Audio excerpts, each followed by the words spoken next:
നമസ്കാരം, news prime മലയാളത്തിലേക്ക് സ്വാഗതം. ബീഹാർ നിയമസഭയിലെ 121 മണ്ഡലങ്ങളിലേക്കുള്ള ഒന്നാം ഘട്ട വോട്ടെടുപ്പ് കഴിഞ്ഞപ്പോൾ NDAയിലെ പ്രതീക്ഷ മങ്ങിത്തുടങ്ങിയിരിക്കുകയാണ്. ഇതിൽ 40-ൽ കൂടുതൽ സീറ്റുകൾ ജയിക്കാൻ സാധ്യതയില്ല എന്നാണ് BJP JDU സഖ്യകക്ഷികൾ അഭിപ്രായപ്പെടുന്നത്.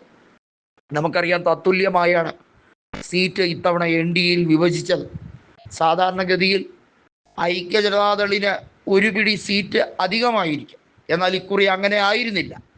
BJP ആണ് കൃത്യമായി കാര്യങ്ങൾ നിയന്ത്രിച്ചത്. നിതീഷിനെ ഇക്കുറി മുഖ്യമന്ത്രി സ്ഥാനാർത്ഥിയായി പ്രഖ്യാപിക്കുമെന്ന് BJP പറയാൻ വലിയ മടിയായിരുന്നു. എന്നാൽ ഐക്യ ജനതാദൾ പറഞ്ഞു BJPക്ക് തങ്ങളുടെ നേതാവിനെ മുഖ്യമന്ത്രിയാക്കുന്നതിൽ യാതൊരു അഭിപ്രായ വ്യത്യാസവും ഇല്ല എന്ന രീതിയിൽ. വാസ്തവത്തിൽ എന്താണ് സംഭവിച്ചത്? ബീഹാറിലെ ഈ ഒന്നാം ഘട്ടം കഴിയുമ്പോൾ തന്നെ കേന്ദ്രമന്ത്രിസഭയെ അത് പ്രതികൂലമായി ബാധിക്കുകയാണ്. ഒരറ്റത്ത് വോട്ട് ചോരി ആരോപണം ഹരിയാനയിൽ നടന്നതും ബീഹാറിൽ ഇപ്പോൾ നടന്നുകൊണ്ടിരിക്കുന്നതുമായിട്ടുള്ള ആരോപണങ്ങൾ തെരഞ്ഞെടുപ്പ് കമ്മീഷന്റെ മൂക്കിന്റെ തുഞ്ചത്ത് വരെ എത്തി നിൽക്കുന്ന അവസ്ഥയാണ്. അതൊരു മലവെള്ളപ്പാച്ചിലായി ജ്ഞാനേഷ് കുമാറിനെ ആ മഴവെള്ളത്തിലേക്ക് എടുത്ത് ഇട്ട് അത് കടലിലേക്ക് കൊണ്ടുപോകുന്ന രീതിയിൽ ജ്ഞാനേഷിന്റെ കള്ളി വെളിച്ചത്താകുകയാണ്. ഇതിനു മുമ്പ് ഇരുന്ന രാജീവ് കുമാർ കാണിച്ചു കൂട്ടിയ തോന്നിവാസങ്ങൾക്കെല്ലാം കൃത്യമായ മറുപടി സുപ്രീം കോടതിയിൽ നിന്ന് ലഭിക്കും എന്നും ഏകദേശ സൂചന വന്നിരിക്കുന്നു.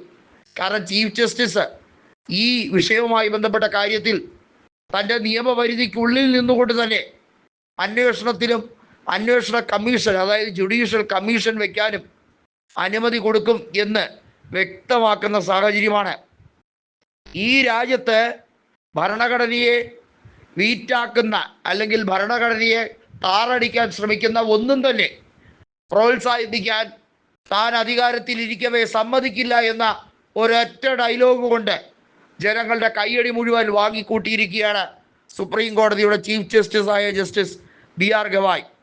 121 സീറ്റുകളിലേക്കുള്ള ജനവിധി കഴിയുമ്പോൾ അത് പ്രതികൂലം തന്നെയാണ് എന്ന് BJPക്ക് എങ്ങനെ തിരിച്ചറിവുണ്ടായി? രണ്ടാം ഘട്ടത്തിൽ അത് മേക്ക് ഓവർ ചെയ്യാൻ വലിയ തോതിലുള്ള കള്ളക്കളികൾ നടക്കുന്നു. 6-ാം തീയതിയുള്ള ഒന്നാം ഘട്ടം, 11-ാം തീയതിയുള്ള രണ്ടാം ഘട്ടം, നവംബർ 14-ന് വോട്ടെണ്ണൽ. ഇങ്ങനെയാണ് ബീഹാറിൽ തെരഞ്ഞെടുപ്പ് കമ്മീഷൻ മുൻകൂട്ടി കാര്യങ്ങൾ അറിയിച്ചത്.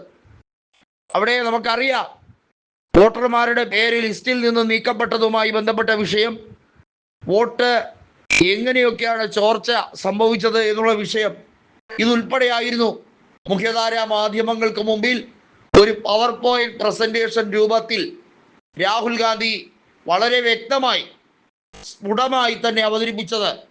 ആ വിഷയത്തിൽ പ്രതിപക്ഷ നേതാവ് എന്നതിൽ ഉപരി ഈ രാജ്യത്തെ പൗരൻ എന്ന രീതിയിൽ അദ്ദേഹം വീണ്ടും ഉറച്ചു നിൽക്കുന്നത് എല്ലാവരുടെയും കയ്യടി വാങ്ങിക്കൂട്ടുന്നു.